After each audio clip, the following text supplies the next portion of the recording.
जय जगन्नाथ। आज प्रातः भ्रमण वर्षा महाप्रभु कंटिन्यू वर्षा लगी रही।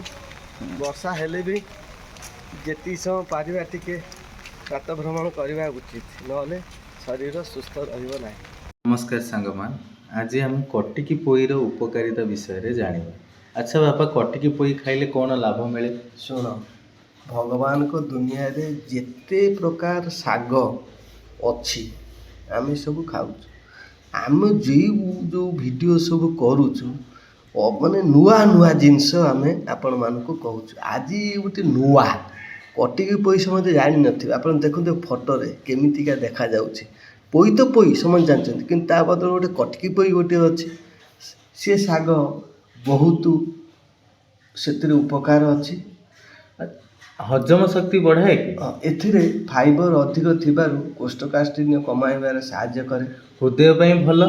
हाँ, पोटासियम और एंटी ऑक्सीडेंट रक्तचाप को नियंत्रण सहायक हो पारे। या खाइले आखि सुस्थ रखिया पर सहायता हुए। हाँ, ये कटिकी पोई खाइबा द्वारा विटामिन ए और बीटा कैरोटीन आखि पाई उपकारी। तेणु आपण मैंने सफिशिएंट या खातु।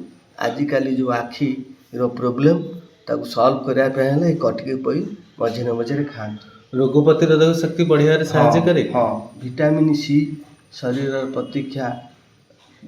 प्रतिरक्षा क्षमता को समर्थन करे।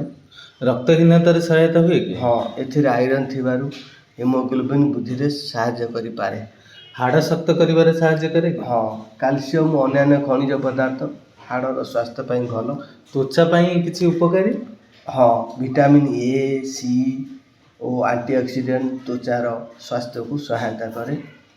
तेणु एथिरे कैलोरी भी अच्छी, कम कैलोरी अच्छी और अधिक फाइबर थी खाइले टिके भल। देखो आज्ञा, प्रत्येक जिनिसर उपकारिता अच्छी। आम ताको जानिबा दरकार। ताको खाइले जाई सुस्थ रहिबा। आपण खातु। जय जगन्नाथ।